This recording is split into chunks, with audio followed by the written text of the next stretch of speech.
Is Newsreel Films presents exciting news. Is the divorce over? Are spirit and science tying the knot once more? Are the church and the laboratory saying the same thing? Out of the misty ages of antiquity, the quest for the divine and the quest for knowledge about the universe marched hand in hand. Ancient Sumer, there was a god of astronomy, a god of horticulture, a god of irrigation, and the temple priests were the scribes and technologists investigating these fields of knowledge. Ancient Greece, philosophers asking the questions of why are we here, developed the theory of the atom, celestial movements, and human ethics. Medieval Europe, the Western Church arose to a position of supreme power, kingmaker, landowner, and purveyor of the truth. The church took it upon themselves to be the one knower of everything. The dogma was law. Yet science had moved forward and now challenged the dogma that the Earth was the center of the universe. Copernicus, Bruno, and Galileo all felt the heavy hand of the church. The tragedy. Unable to suppress science anymore, the church and science divided up knowledge and human endeavor. Descartes invented dualism. The church had the unseen, science the seen, and materialism was born. An uneasy truce. Scientists were no longer being bound, and they reacted with a vengeance. All the unseen is fantasy, delusion. We are strictly little machines running in a predictable machine universe governed by strict immutable laws. The church pushed back. Soulless scientists were condemned to hell. Darwin countered. The creator is nothing, nowhere. We are random mutations, simply a carrier of TNA's relentless quest for more in a meaningless universe. And meanwhile, both science and religion were hitting the wall. If everything was mechanistic and God was the holy creator, then what were we humans supposed to do? Science dug ever deeper into a dead universe and stumbled upon and unlocked a mystery. In tiny corners of space and time, scientists found unfathomable energy and mind-numbing mysteries. Mysteries that suggest we are all connected, that the physical universe is essentially non-physical. Time and space are just constructs of this non-materialness. And today, renegade scientists are meeting with religious leaders. Conferences pushing forward a meeting of science and spirit are springing up. As the 20th century blew open the doors of a mechanistic view, will the 21st century blow down the iron wall between the church and laboratory? This is your Is Newsreel reporter, signing off.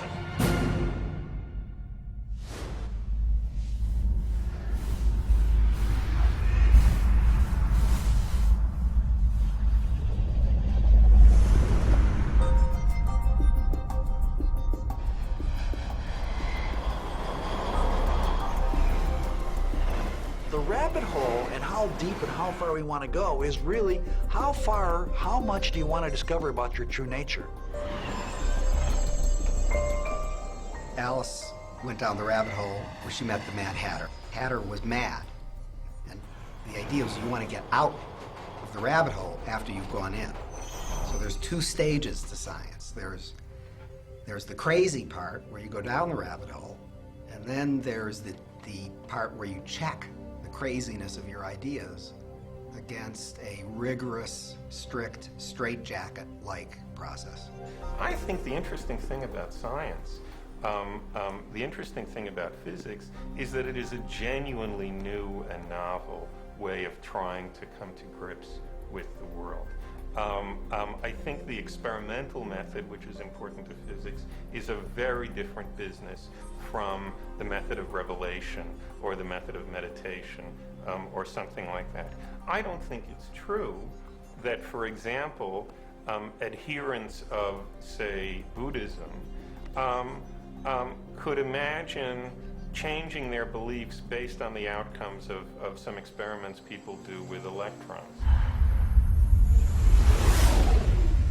Why this apparent rift between the church and science, or between science and religion, emerged today, I think the roots of that are very deep, because it probably goes back to a conviction that some of the books of the scriptures, like the book of Genesis, which deals with the beginnings, is actually telling us about the origins of the world. Now, in fact, any biblical scholar will tell you, and this is not news, that the book of Genesis was never meant to be about the origins of the world. But many churchmen believed that in the book of Genesis you had actual sort of live news, like CNN, about the beginnings of creation. And therefore you had many people down through the ages, like the famous Archbishop James Ussher in Ireland in 1650, who calculated all the ages of the patriarchs back along and worked out to his own satisfaction that the creation of the world occurred in the year 4004 BC on the 17th of September at 9 o'clock in the morning. I think that there must be a scientific explanation for spirituality. I don't think there's been a good one until recently. To me, the only one that makes sense is that proto-consciousness, Platonic values, goodness, truth, exist at this fundamental level of space-time geometry, which can influence our actions if we're open to them. And interconnects us to all other beings, to the universe at large.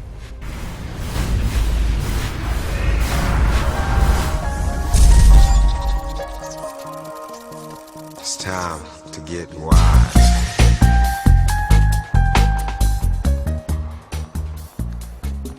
Science creates the stories that we live by. And science has told us a very bleak story. It's told us that we're some sort of genetic mistake, that we have genes that use us basically to move on to the next generation, and that we randomly mutate.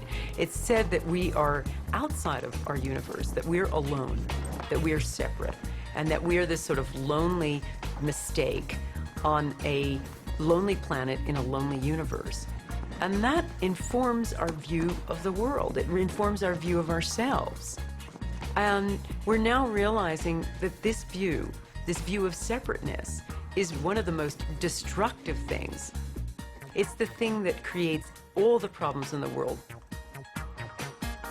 It's time to get wise. And we're now realizing that that paradigm is wrong, that we aren't separate, we are all one. We're all together. At the very nethermost element of our being, we are connected.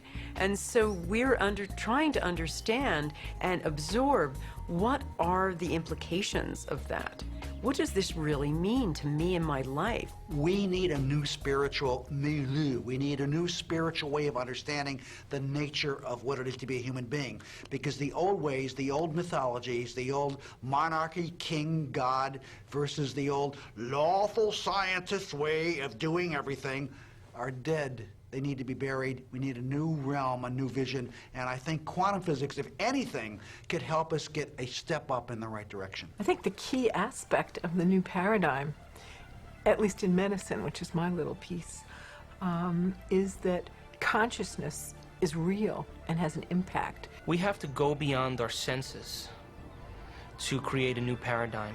It may very well be that what's going on inside of you, in your brain, in your nervous system, in your nature of observation, how memory works, how mind works. It may very well be that what is happening there is some kind of observer-matter interrelationship, which is indeed making things real for you, affecting how you perceive reality. It's not changing the reality out there. It's, you know, you're not changing big chairs and big trucks and bulldozers and rockets taking off. You're not changing those, no. But you're changing how you perceive things and maybe how you think about the things, how you feel about things, how you sense the world.